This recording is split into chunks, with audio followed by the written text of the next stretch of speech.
کرنا پڑتا۔ السلام علیکم ورحمۃ اللہ وبرکاتہ۔ آل انڈیا تحریک امن و سلامتی فاؤنڈیشن کی چینل میں آپ سب کا خوش آمدید ہے۔ حالات حاضرہ پہ علمی خطاب۔ نماز اپنے مقررہ وقت پر فرض ہے۔ حضرت مولانا مفتی محمد عامر خان قاسمی صاحب ایمان افروز خطاب فرما رہے ہیں۔ جمعے کا بہت پیارا بیان ہے، آپ اس کو سنیے اور آگے اپنے دوست احباب کو بھی سننے کا موقع عنایت فرمائیے۔ دینی پروگرام سننے اور دیکھنے کے لیے آل انڈیا تحریک کے چینل کو لائک اور سبسکرائب کر لیجئے۔ اس پروگرام کو آپ کہاں سے دیکھ رہے ہیں، کس حصے سے دیکھ رہے ہیں کائنات کے، کمنٹ میں ضرور لکھیے گا۔ بیان سماعت فرمائیے۔ آیتیں پڑھنا آج کوئی بھی امام نہیں پڑھ رہا، اللہ ماشاءاللہ کوئی ہوگا مجھے نہیں معلوم۔ عام طور سے میں کہیں بھی جاتا ہوں تو وہ نمازوں میں وہ صورتیں پڑھتے ہیں جو مسنون نہیں ہے، کم سے کم ایک رکوع پڑھنا چاہیے، اور وہ رکوع ان صورتوں میں سے ہونا چاہیے جو حضور نے مستحب بتایا ہے۔ مثلا آپ بھی تازہ کر لیجئے، اگر فجر اور ظہر کی نماز ہے تو اس کے لیے اوساط مفصل ہونا چاہیے، سورہ حجرات سے لے کر سورہ بروج تک، سورہ حجرات سے لے کر سورہ بروج تک، ان میں سے کوئی بھی صورت ہو مگر ایک رکوع پڑھنا چاہیے، تب جا کے مسنون ہوگا۔ اللہ وبرکاتہ۔ الحمد للہ وحدہ والصلاة والسلام علی من لا نبی بعدہ، اما بعد فاعوذ باللہ من الشیطان الرجیم، بسم اللہ الرحمن الرحیم۔ وَلِكُلٍّ وِجْهَةٌ هُوَ مُوَلِّيهَا فَاسْتَبِقُوا الْخَيْرَاتِ أَيْنَمَا تَكُونُوا يَأْتِ بِكُمُ اللَّهُ جَمِيعًا إِنَّ اللَّهَ عَلَى كُلِّ شَيْءٍ قَدِيرٌ وَمِنْ حَيْثُ خَرَجْتَ فَوَلِّ وَجْهَكَ شَطْرَ الْمَسْجِدِ الْحَرَامِ وَإِنَّهُ لَلْحَقُّ مِنْ رَبِّكَ وَمَا اللَّهُ بِغَافِلٍ عَمَّا تَعْمَلُونَ ومن حيث خرجت فول وجهك شطر المسجد الحرام وحيث ما كنتم فولوا وجوهكم شطره لئلا يكون للناس عليكم حجة إلا الذين ظلموا منهم فلا تخشوهم واخشوني ولأتم نعمتي عليكم ولعلكم تهتدون إلى آخر الآيات۔ صدق الله العلي العظيم وصدق رسوله النبي الكريم ونحن على ذلك من الشاهدين والشاكرين۔ اللهم ألهمنا رشدنا وأعذنا من شرور أنفسنا، اللهم وفقنا لما تحب وترضى من القول والفعل والنية۔ رب اشرح لي صدري ويسر لي أمري واحلل عقدة من لساني يفقهوا قولي، آمین یا رب العالمین۔ محترم حضرات، معزز سامعین، ملی بھائیوں، بزرگوں اور دوستوں، سورہ بقرہ دوسرا پارہ آیت نمبر 148، 149، 150، تین آیتیں آج کی گفتگو کا عنوان ہے۔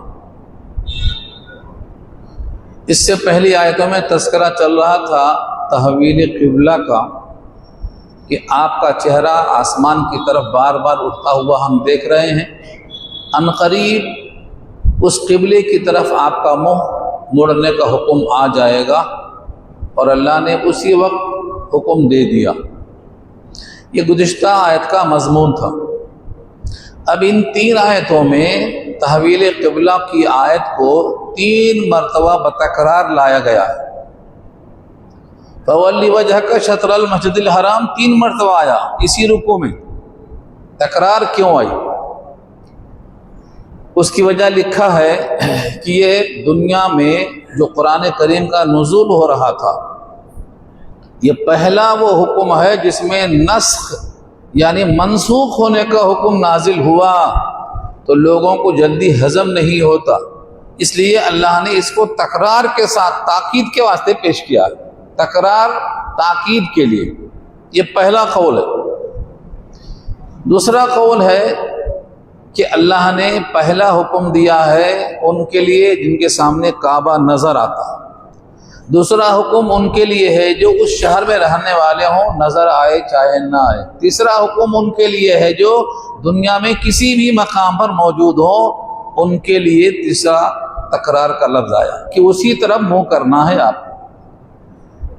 اہل کتاب چاہے یہودی ہوں جن کا قبلہ بیت المقدس کی طرف تھا، نصارہ کا قبلہ مشرق کی طرف تھا، مشرکین مکہ کا پہلے سے بیت اللہ کی طرف تھا، تو ہر ایک چاہتا تھا ہمارے قبلے کی طرف ان کا قبلہ ہو موافقت کی وجہ سے، تو اس لیے اس کو بار بار تاکید کے ساتھ حکم دیا گیا کہ تمہارا چہرہ بیت اللہ کی طرف ہونا چاہیے۔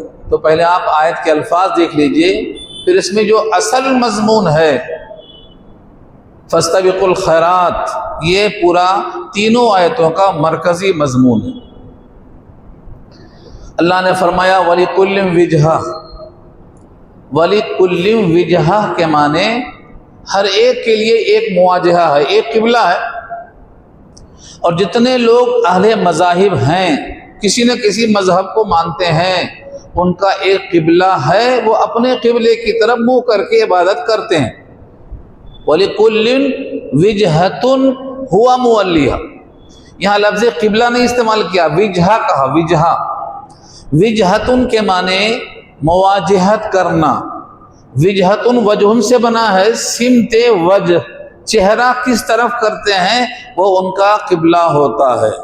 وَلِكُلٍّ وِجْهَةٌ، ہر مذہب والے کے لیے ایک وجہہ، ایک قبلہ، ایک سمت عبادت ہے۔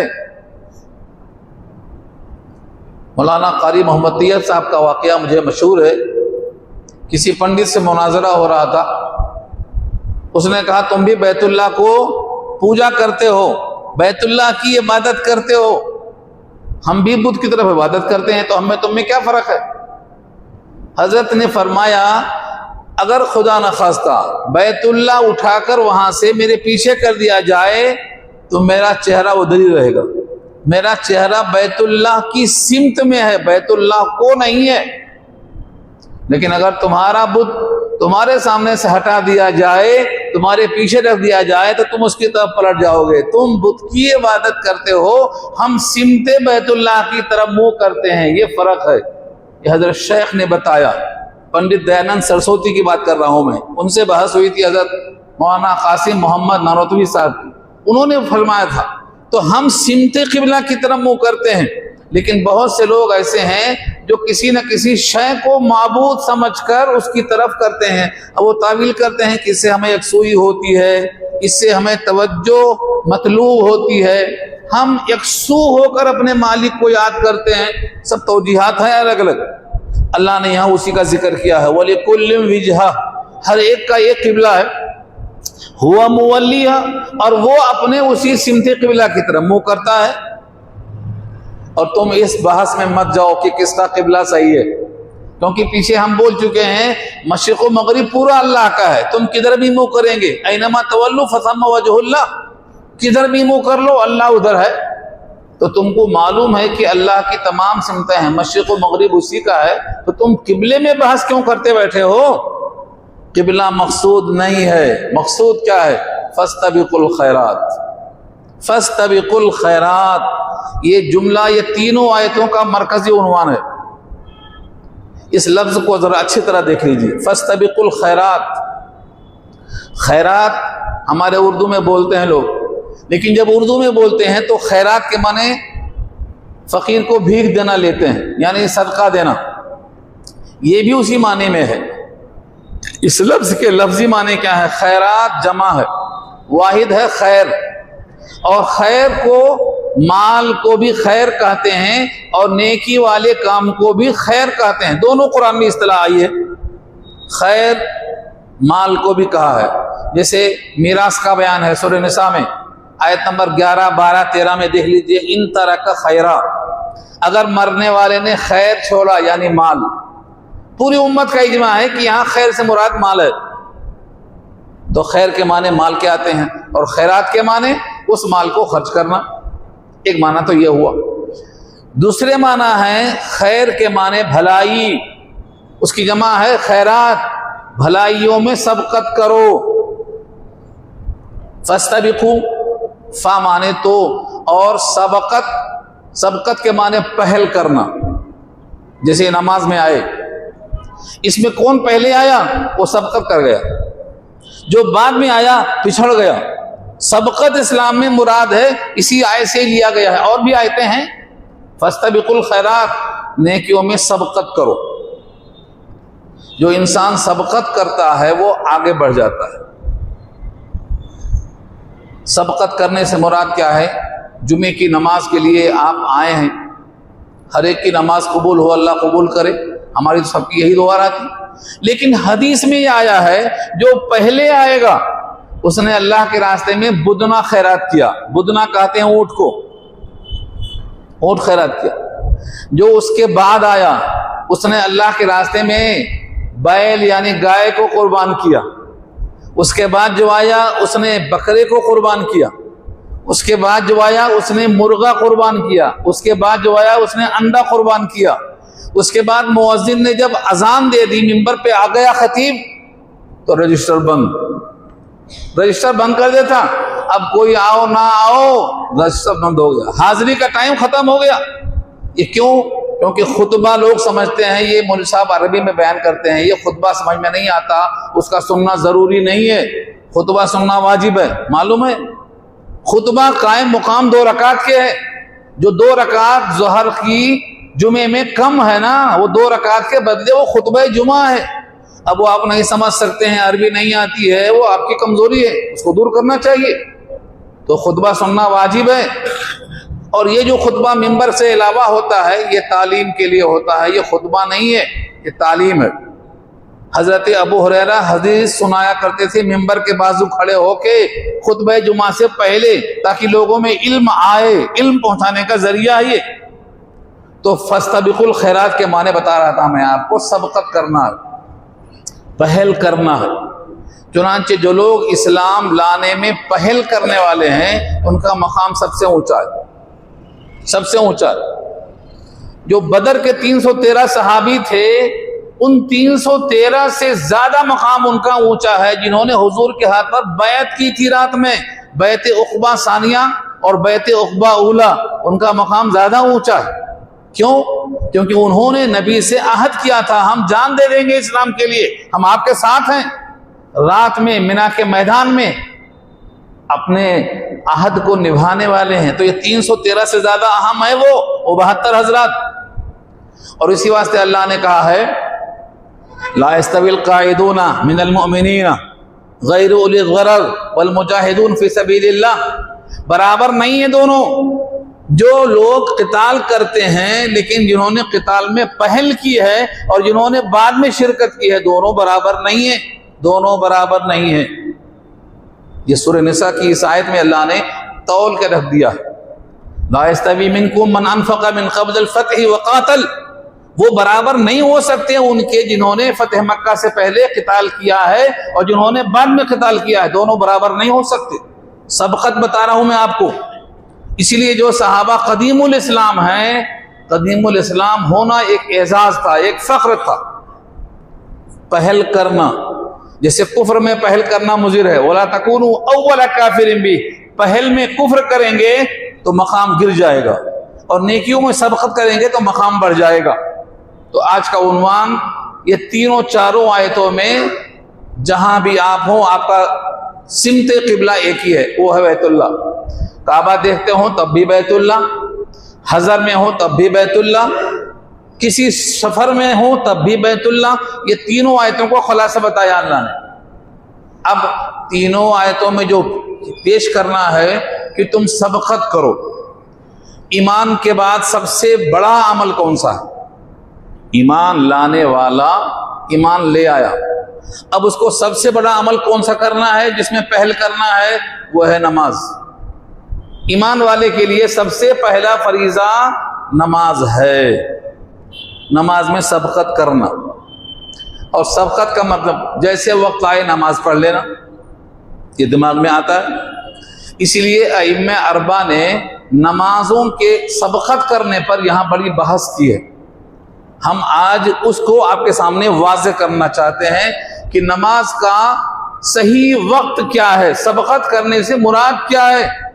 اور یہ میری ذاتی رہنی ہے. اسی آیت کے ذیل میں تمام مفسرین لکھتے ہیں فاستبقوا الخیرات، سبقت کرو نیکیوں میں. اسی واسطے ایک روایت میں آتا ہے کہ جو شخص نماز کے لیے پہل کرتا، سب سے آگے بڑھتا، یہ تمام کاموں میں بہترین عمل ہے. خیر العمل، خیر العمل کہا ہے اس کو، بہترین عمل ہے. نماز پڑھنا بہترین عمل ہے. کب؟ فی اول وقتها، اول وقت میں. یہ حدیث موجود ہے. لیکن یہی ایک حدیث کو سامنے رکھ کر اول وقت میں نماز پڑھنے کو لازم کر لیا، باقی حدیثوں کو چھوڑ دیا. یا نظر نہیں آئی؟ میں نے پہلے بھی کہا تھا، پھر کہتا ہوں اور ہمیشہ کہوں گا، اور آپ اس کو نوٹ کر لیجئے. کسی بھی عنوان پر اگر 100 حدیثیں ہیں اور آپ نے 2 حدیثوں کو لے لیا، 98 کو چھوڑ دیا، تو آپ عامل حدیث نہیں ہیں، تارک حدیث ہیں. آپ کو 100 حدیثیں پوری سامنے رکھنا ہے، پوری حدیثوں میں کوئی حدیث ترک نہیں ہونا ہے، تو آپ عامل بالحدیث ہیں. آپ نے 2 حدیث لے لیا، 98 کو چھوڑ دیا، اس پر نگاہ ہی نہیں کیا، تو آپ خوش ہو رہے ہیں کہ میں حدیث پہ عمل کر رہا ہوں. آپ حدیث کو ترک کر رہے ہیں. 2 پہ عمل کرتے ہیں، 98 کو چھوڑ رہے ہیں. اس کی مثال میں آج ہی دوں گا آپ کو، اور اسی عنوان پہ دوں گا. فولی وجہک شطر المسجد الحرام کی جو یہ آیت پڑھ رہا ہوں میں، فاستبقوا الخیرات میں، نماز کے لیے اول وقت کون سا ہے؟ امام شافعی رحمۃ اللہ علیہ وہ اسی آیت کو لے کر اور اسی حدیث کو لے کر جو میں نے ابھی سنایا آپ کو کہ بہترین عمل ہے نماز کو اول وقت میں پڑھنا، اس حدیث کو لے کر ان کا فیصلہ یہ ہے کہ ہر نماز کو اول وقت میں پڑھنا، فجر ہو، ظہر ہو، عصر ہو، مغرب ہو، عشاء ہو، ہر نماز اول وقت میں پڑھنا. یہ امام شافعی کا موقف ہے. امام مالک فرماتے ہیں نہیں، ہم کو تمام حدیثوں کا جائزہ لینا پڑے گا، اور تمام حدیثیں یہ نہیں کہتی ہیں کہ ہر نماز اول وقت میں پڑھنا افضل ہے. وہ فرماتے ہیں اول وقت میں پڑھنا ہے مغرب کو. کیوں مغرب کو اول وقت میں پڑھنا ہے؟ کیونکہ مغرب کا وقت کم ہے، جو مسنون وقت ہے وہ کم ہے. شفق احمر جو ڈوب جاتا ہے اس کے بعد رات شروع ہو جاتی ہے، مکروہ وقت شروع ہو جاتا ہے، تو مغرب کا وقت سب سے کم ہے. اسی واسطے حدیث میں آتا ہے کہ میری امت خیریت سے رہے گی جب تک وہ مغرب میں جلدی کرے گی. میری امت خیریت سے رہے گی جب تک وہ مغرب میں جلدی کرتی رہے گی. مگر یہ حدیث لوگوں کے سامنے اوجھل ہے، ان دوسری حدیث پہ عمل کرتے ہیں. دوسری حدیث کیا ہے؟ بین کل اذانین صلاتین. یہ ترمذی کی حدیث ہے. بین کل اذانین صلاتین، ہر 2 اذان کے بیچ میں 2 رکعت نماز ہے. یہ 2 اذان کون سی ہے؟ ایک تو اذان جس کو اذان کہتے ہیں، اور ایک اقامت ہے، اس کو بھی اذان ہی کہتے ہیں، کیونکہ وہاں بھی الفاظ اذان ہی کے الفاظ ہیں، 1-2 اضافے کے ساتھ. تو بین کل اذانین سے مراد اذان اور اقامت کے درمیان 2 رکعت نفل ہے. یہ حدیث اتنی نہیں ہے، اس کے آگے بھی ہے، مگر وہ کسی کو یاد نہیں آتی. صرف بیہقی نے اس کو نقل کیا ہے، الا المغرب، سوائے مغرب کے. مغرب کا استثناء بیہقی میں موجود ہے، لیکن لوگ ایک حدیث دیکھ کر اس کے آگے پیچھے نہیں دیکھ سکتے. یہ حدیث اور کہیں ہے وہ بھی نہیں دیکھ سکتے. الا المغرب کو چھوڑ دیا لوگوں نے، اور مغرب کی اذان کے بعد بھی 2 رکعت نفل پڑھنا شروع کر دیا. مگر الا المغرب کا جو استثناء ہے، اس سے حنفیہ کہتے ہیں مغرب کے اذان کے بعد 2 رکعت پڑھنا مکروہ ہے، کھڑے ہو جانا چاہیے فرض نماز کے لیے. اسی واسطے بعض روایتوں میں لکھا ہے لمن شاء. لمن شاء کا مطلب یہ واجب نہیں ہے، جو چاہے اس کے لیے پڑھ لے، جو چاہے 2 رکعت پڑھنا وہ پڑھ لے. تو لمن شاء سے مستحب معلوم ہوا، الا المغرب سے اس کی کراہت معلوم ہوئی. لہذا مغرب میں جلدی کرنا ہے، مغرب میں جلدی کرنا ہے، لیکن عشاء میں تاخیر کرنا ہے. امام مالک فرما رہے ہیں اسی آیت کے ذیل میں. صاحب قرطبی لکھتے ہیں، مولانا شفیع صاحب کی معرفت القرآن دیکھ لیے، وہاں بھی لکھتے ہیں عشاء میں تاخیر کیوں ہے. 2 حدیث، ایک بخاری میں روایت میں سنا چکا ہوں اس سے پہلے، مگر یہاں پھر سناؤں گا. ایک مرتبہ آپ نے عشاء کی نماز میں تاخیر کیا، آدھی رات ہو گئی، آدھی رات ہو گئی اور کسی کی ہمت نہیں تھی کہ کچھ کہیں۔ حضرت عمر نے اپنے آواز میں نبی سے مخاطب کیا، یا رسول اللہ، نام الصبیان و نام النساء، بچے سو رہے ہیں مسجد میں، عورتیں سو جا رہی ہیں بیٹھے بیٹھے، مطلب ان کی جو حالت ہے بیٹھے بیٹھے نیم ہو گئی، یعنی نیند کی طرح سو رہے ہیں یہ لوگ۔ آپ نے حضرت عمر کی آواز کو سنا نہیں سنا یہ روایت میں نہیں ہے، برات تشریف لائے، آپ نے نماز پڑھا دیا۔ نماز پڑھانے کے بعد کہا اسے بیٹھے رہو، آدھی رات کے بعد بھی بیٹھے رہو۔ اس کے بعد آپ نے نماز کے بعد بیٹھنے والے سامعین سے کہا، اس وقت اس زمین پر تمہارے سوا کوئی مذہب والا اللہ کو یاد نہیں کر رہا ہے، یہ تمہارا امتیاز ہے، تم صرف اللہ کو یاد کرنے والے ہو، بقیہ سب بستروں پہ غافل بوجھل پڑے ہوئے ہیں، تمہارا امتیاز ہے۔ آج کے بعد 100 سال کے اندر اس زمین کے اوپر جتنے ہیں سب زمین کے اندر ہوں گے، زمین کے اوپر دوسرے لوگ ہوں گے، تبدیل کر دے گا اللہ ہر 100 سال میں۔ یہاں اس حدیث پر خضر کے وفات اور موت کی بحث بھی لکھی ہے، مگر وہ لمبی بحث ہے، میں ادھر جاؤں گا نہیں۔ اسی حدیث میں وہ بھی موجود ہے کہ اگر زمین پر تبدیلی ہو رہی ہے اور زمین پر خضر بھی ہوں گے تو ان کی وفات بھی ہوگی۔ لوگوں نے کہا شاید وہ پانی پر ہو، اس وقت پانی پر ہو، زمین پر نہ ہو، یہ بحث ہے وہاں۔ اس حدیث سے کیا معلوم ہوتا؟ آدھی رات تک حضور نے نماز نہیں پڑھایا۔ اول وقت کہاں گیا؟ کہاں گیا اول وقت؟ یہاں اول وقت یہ ہے آدھی رات، یہ تو عمل تھا، عملی حدیث ہو گئی۔ اور اسی مضمون کی قولی حدیث بھی سن لو، بخاری کے اندر موجود ہے، حضور پاک نے فرمایا اگر مجھے امت کی مشقت کا اندیشہ نہ ہوتا تو میں 2 چیزوں کو ان پر فرض کر دیتا، مگر فرض نہیں کیا ہوں۔ دل چاہتا ہے مگر فرض کیوں نہیں کیا ہوں؟ امت کی مشقت کا خیال آ رہا، امت اس کو پورا نہیں کر پائی۔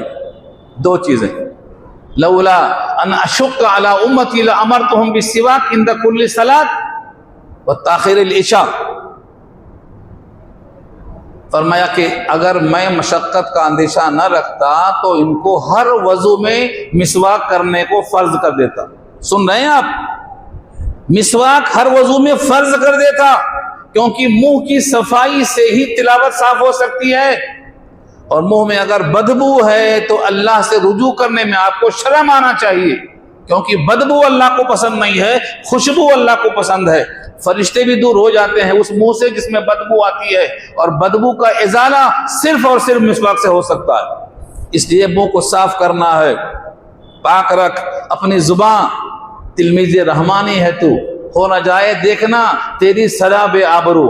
اور منہ کو صاف رکھنے کے لیے مسواک کو اللہ کے نبی نے مطہرۃ للفم کہا ہے، یہ منہ کی صفائی کا آلہ ہے، تو یہ مسواک اس میں ہے۔ دوسری چیز کیا ہے؟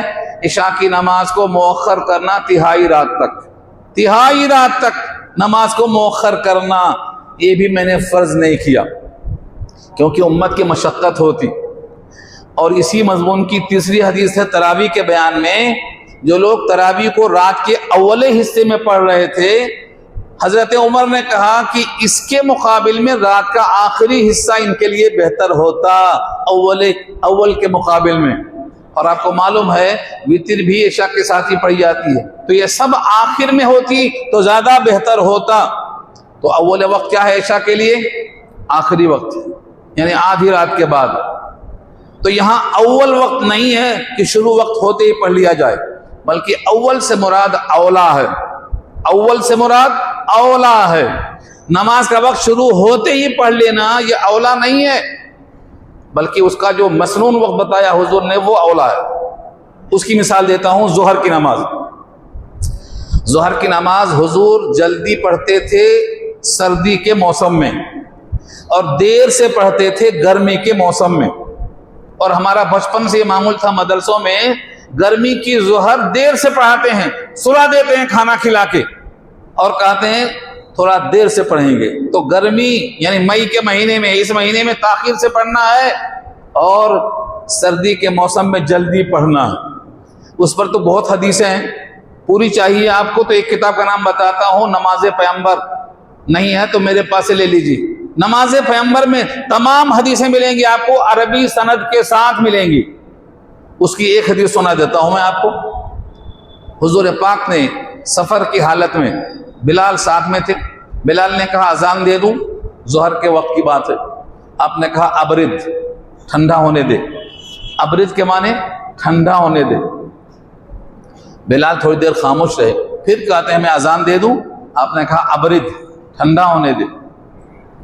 پھر تیسری بات تھوڑی دیر کے بعد کہتے ہیں اذان دے دوں، آپ نے کہا ابرد، ٹھنڈا ہونے دے۔ اس کے بعد آپ فرماتے ہیں کہ یہ جو گرمی ہے نا، گرمی یہ جہنم کی تپش کی وجہ سے ہے۔ ان الحر من شدت الفیح جہنم، یعنی جہنم کی جو تپش ہے اس سے یہ گرمی ہے کائنات کے اندر۔ جہنم دو بار سانس لیتی ہے، ایک بار اندر لیتی ہے، ایک بار باہر چھوڑتی ہے۔ جب اندر کھینچتی ہے تو دنیا میں سردی پیدا ہوتی ہے، جب باہر چھوڑتی ہے تو دنیا میں گرمی پیدا ہوتی ہے۔ یہ میں نہیں کہہ رہا ہوں، یہ حضور نے کہا ہے، یہ روایت ہے بخاری کی۔ یہ جو گرمی ہے نا، یہ جہنم کی گرمی ہے۔ ذرا سوچو صحیح کہ جو جہنم سانس لے رہی ہے، سانس چھوڑ رہی ہے، آپ کے گھر میں لگا نا اے سی، انہیں بھی باہر سانس چھوڑتا نا، گرمی ہوتی نہیں ہوتی؟ کہیں کی گرمی کہیں جاتی ہے تو وہاں گرمی پیدا ہوتی ہے۔ جہنم کی سانس جب وہ چھوڑتی ہے باہر تو پوری کائنات میں گرمی ہو جاتی ہے۔ یہ حضور نے خبر دی ہے۔ ان الحر من شدت الجہنم، جہنم کی شدت سے، من فیہ جہنم کے الفاظ ہیں، جہنم کی تپش سے یہ گرمی پیدا ہو جا رہی ہے۔ اور اس موقع پر اللہ سے ہم کلام ہونا اچھا نہیں ہے، تھوڑا ٹھہر جا، تھوڑا ٹھنڈا ہو جانے دے۔ اسی لیے حنفیہ کہتے ہیں گرمی کے موسم میں ظہر کو ٹھنڈا کر کے پڑھو، جب سایہ اصلی کو چھوڑ کر 2 مثل تک سورج ہو جائے تب پڑھو۔ یہ حضور کی اس حدیث پہ عمل ہے۔ آپ اگر ہمیشہ نماز اول وقت پڑھیں گے تو یہ حدیث چھوٹ جائے گی، ہمیشہ اول وقت پڑھیں گے تو عشاء کی حدیث چھوٹ جائے گی۔ تو اول وقت وہ ہے جو مسنون وقت ہے۔ بہت لوگوں کو یہ بھی نہیں معلوم کہ نماز کا وقت شروع کب ہوتا، ختم کب ہوتا، ہمیں اس سے کوئی بحث نہیں ہے، لیکن نماز کا مسنون وقت تو جاننا پڑے گا۔ گرمی کی ظہر کا مسنون وقت ہے سایہ اصلی کے 2 مثل کے بعد۔ پہلے جو پڑھ لیتے ہیں یہ مسنون وقت نہیں ہے، اول وقت ہے۔ ایک حدیث پہ عمل ہو رہا ہے، 2 حدیثیں چھوٹ جا رہی ہیں۔ اس لیے ہمارے فقہا کہتے ہیں کہ ہر حدیث پہ عمل ہو ایسا عمل کرو، اس کو احوت کہتے ہیں، احوت۔ میں نے پھر بتایا آپ کو، ہمارے امام اعظم احوت پہ عمل کرتے ہیں۔ احوت کا مطلب احتیاط، احتیاط سے اس میں تفضیل احوت ہے، یعنی ایسا عمل کرو کہ سب کے نزدیک صحیح ہو، اس کو احوت کہتے ہیں۔ امام شافعی کہتے ہیں اسند پہ عمل کرو، جس کی سند زیادہ اچھی ہو اس پر عمل کر لو۔ امام احمد بن حنبل کہتے ہیں اکثر پہ عمل کرو، جس مضمون پر زیادہ حدیثیں ہوں اس پر عمل کر لو، یہ اکثر پہ عمل ہوتا ہے۔ امام مالک فرماتے ہیں جدھر مدینے والوں کا تعامل ہو، کیونکہ مدینہ والے حضور کی نگرانی میں ہیں، تو تعامل مدینہ جدھر ہو ادھر پہ عمل کر لو۔ یہ روایہ فقہا کی اسی واسطے ہو رہی ہے۔ اب ایک نماز اور ہے جس کا نام فجر ہے۔ فجر میں اول وقت کیا ہے؟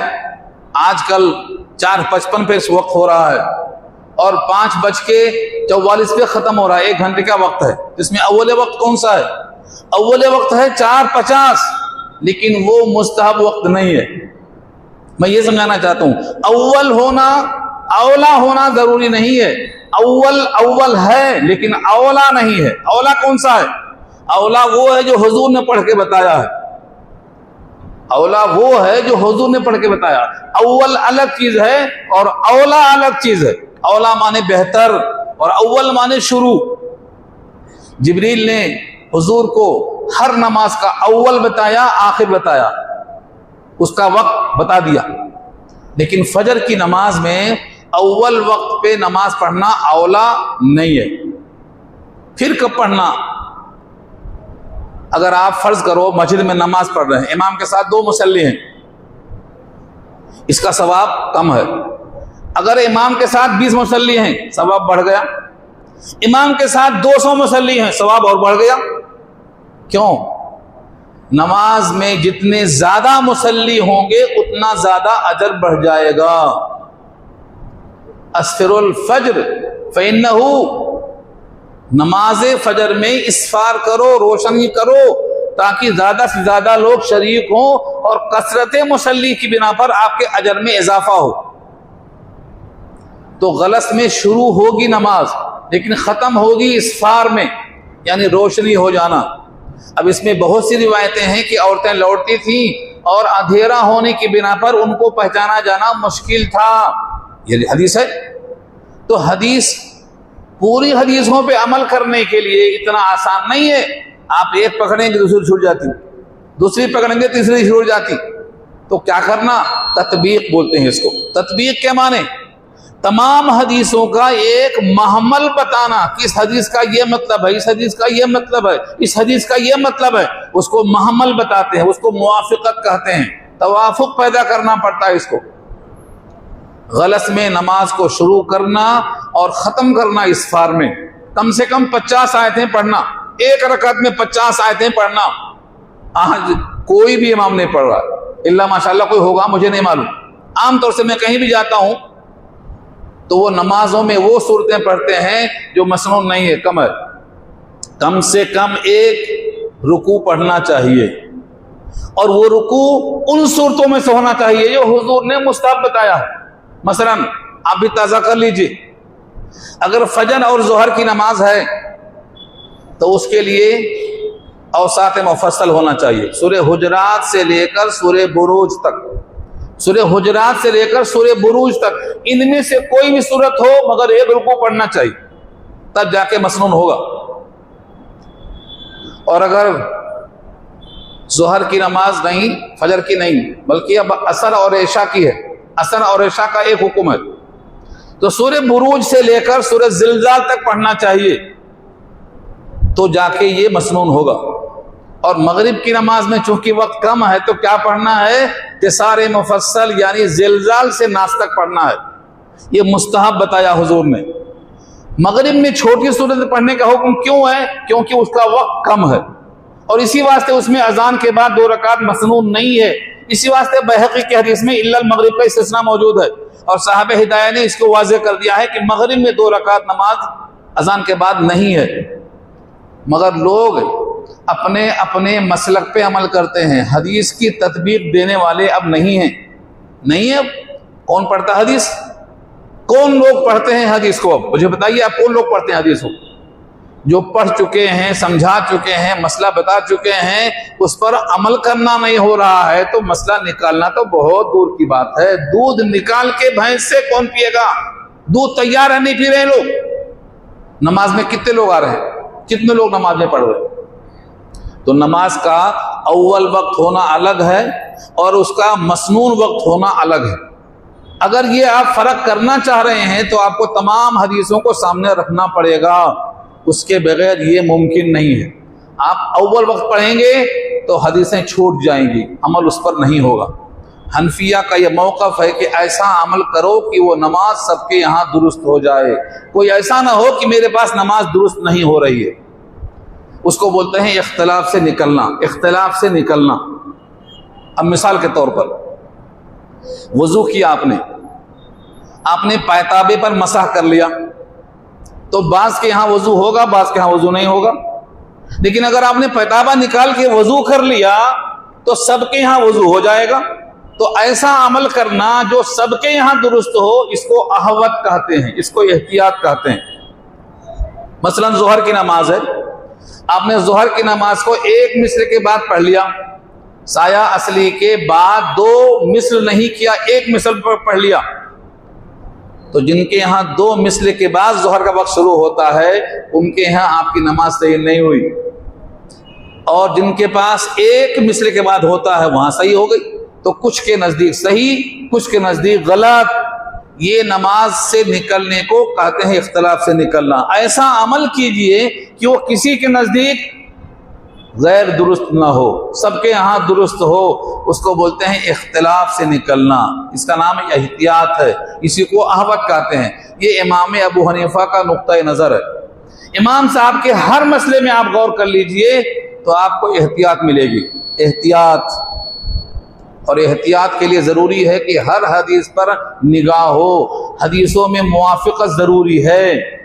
یہ میں نے خلاصہ سنایا، تفصیل نہیں ہے. یہ تفصیل کا تو وقت رہتا ہی نہیں. یہاں اتنا کم وقت ہے کہ 2-4 آیتیں سناتے ہی بات ختم ہو جاتی، مضمون شروع ہوتے ہی بات ہی ختم ہو جاتی ہے، اور بعد میں آپ کو وقت ملتا نہیں. جہاں جہاں پورا گھنٹہ بیان ہوتا ہے وہاں آپ کا وقت کم پڑ جاتا ہے، وہاں آپ تشریف نہیں لاتے. آپ اگر چاہتے ہیں کہ قرآن کو اچھی طرح سمجھیں تو پورا رکوع سننے کو پورا 1 گھنٹہ آپ کو دینا پڑے گا. تو فاستبقوا الخیرات پر یہ بات ہو رہی ہے کہ نیکیوں میں سبقت کرو. سبقت یہ نہیں ہے کہ وقت سے پہلے پڑھ لو. بہت سے لوگ بہت سے کام وقت سے پہلے کرنا چاہتے ہیں، وقت سے پہلے کر لیں گے تو وہ درست نہیں ہوگا، وقت کے اندر ہی درست ہوگا. جیسے نماز ہے، یہی نماز جس کو اللہ نے سورہ نساء 103 نمبر کی آیت میں کہا ہے مومنوں پر نماز وقت مقررہ میں فرض ہے.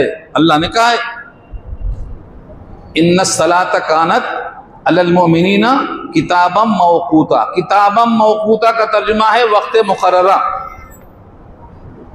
اب بہت سے لوگ وقت مقررہ پر نہیں پڑھ کے کل کی نماز آج ہی پڑھ لیتے، کل کی نماز آج پڑھ لیتے.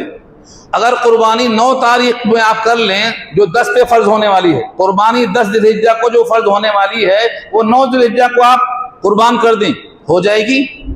قربانی نہیں ہوگی، کیونکہ اس کا وقت 10 ذی الحجہ ہے. بلکہ اگر کوئی نماز عید سے پہلے قربانی کر لے تب بھی نہیں ہوگی. شہر میں کہیں نہ کہیں نماز عید ہو جائے تب قربانی صحیح ہوگی. نماز عید سے پہلے قربانی کر لیا تو صحیح نہیں ہوگی. کیوں؟ وقت سے پہلے ہو گئے. تو پھر مغرب کی نماز عصر میں کیسے ہو جائے گی اور عشاء کی نماز مغرب میں کیسے ہو جائے گی؟ جو بعض حدیثیں موجود ہیں وہ حدیثیں کمزور ہیں اس آیت کی وجہ سے. کوئی حدیث صحیح نہیں ہو سکتی آیت کے خلاف. یاد رکھ لو، قانون یاد رکھ لو. آیت کے صراحتاً ہونے کے باوجود اس کے خلاف مضمون والی کوئی حدیث صحیح نہیں ہو سکتی، وہ منکر ہوگی، اس میں کچھ نہ کچھ کوتاہی ہوگی. اس لیے نماز وقت مقرر پر فرض ہے. آپ 2 نمازوں کو ملا کر پڑھیں گے گناہگار ہوں گے. اور یہ میری رائے نہیں ہے، حضرت عمر کی رائے بتاتا ہوں آپ کو ہے.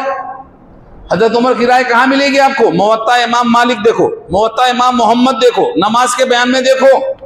حضرت عمر نے اپنے زمانے میں لکھ کر کے جیو جاری کر دیا تھا. پورے خلافت میں 22 لاکھ مربع میل کا حاکم تھا عمر، ان کے زمانے میں لکھ کر کے بھیج دیا اگر کوئی 2 نمازیں ملا کر پڑھتا ہے ایک وقت میں تو گناہ کبیرہ کا مرتکب ہے، سزا دو اس کو. یہ موطا امام مالک میں لکھا ہوا ہے نماز کے بیان میں. کھولو اور پڑھو اور دیکھو. ضد نہیں کام آتی، یہاں شریعت ہے. یہاں شریعت میں وہی چلے گا جو اللہ کو اللہ کے رسول کو پسند ہے.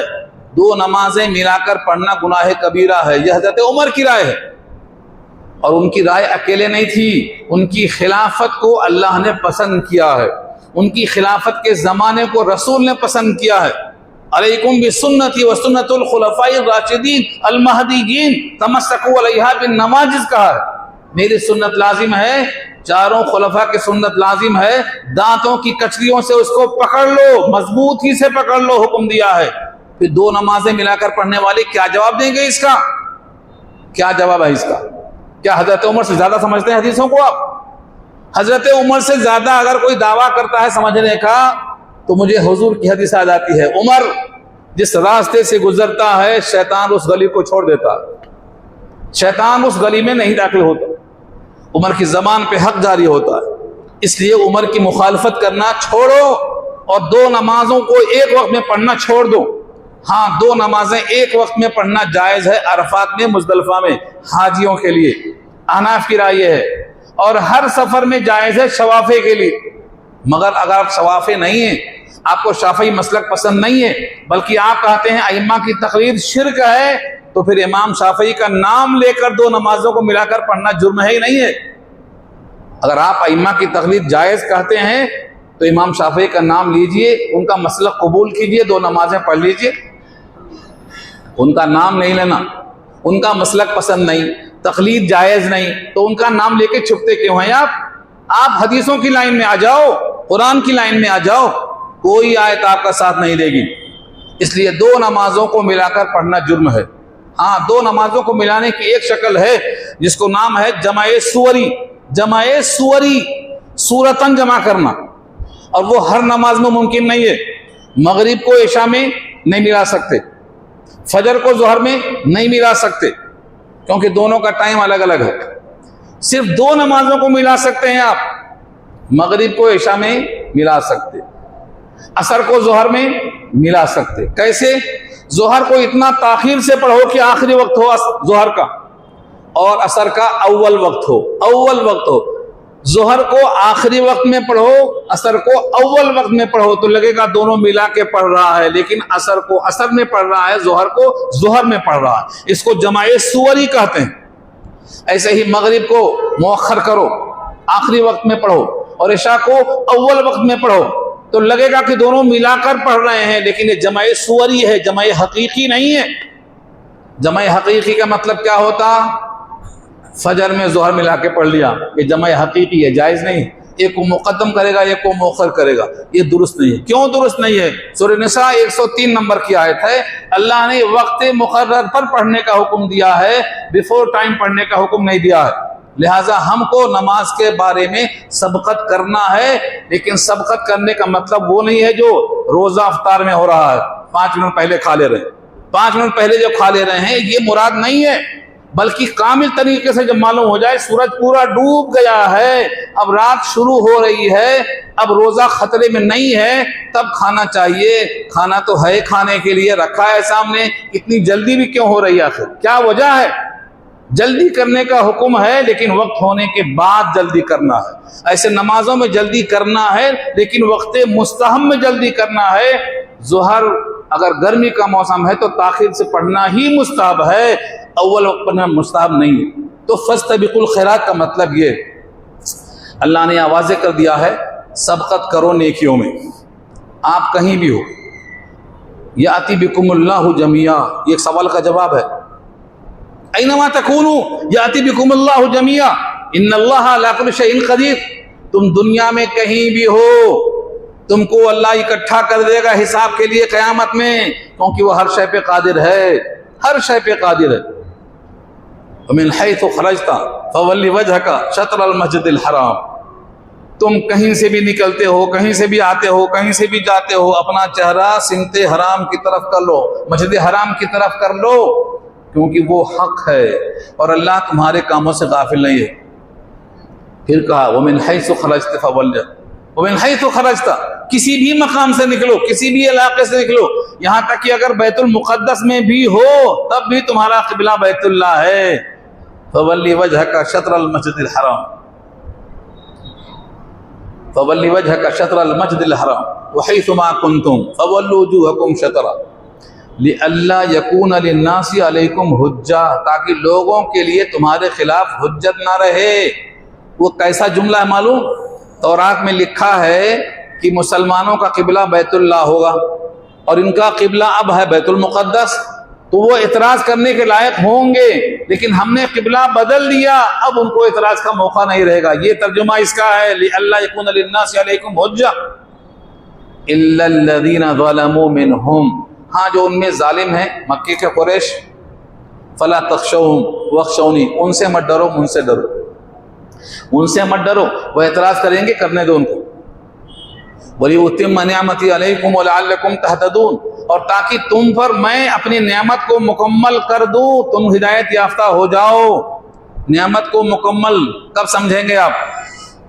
سعید بن جبیر کہتے ہیں، تابعی ہیں، جب تک بندہ جنت میں داخل نہ ہو جائے تب تک یہ گمان نہ کرے کہ مجھے ہدایت مل گئی ہے۔ سمجھ رہے ہیں آپ؟ ہدایت مل گئی ہے کب سمجھیں گے آپ؟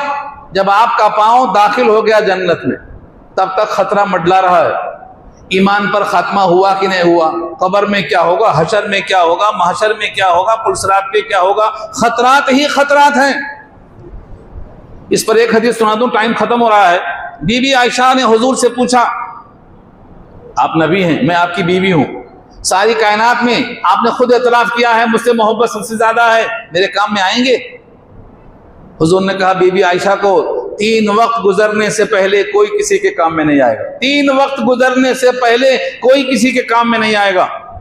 جب تک نام اعمال داہنے ہاتھ میں نہ آ جائے, جب تک نیکیوں کا پلڑا وزندار نہ ہو جائے, جب تک پلسرات سے گزر نہ جائے, یہ 3 مرحلوں سے پہلے کوئی کسی کے کام میں نہیں آئے گا. یہ بی بی عائشہ کو جواب حضور کا موجود ہے, بخاری دیکھ لیجیے آپ.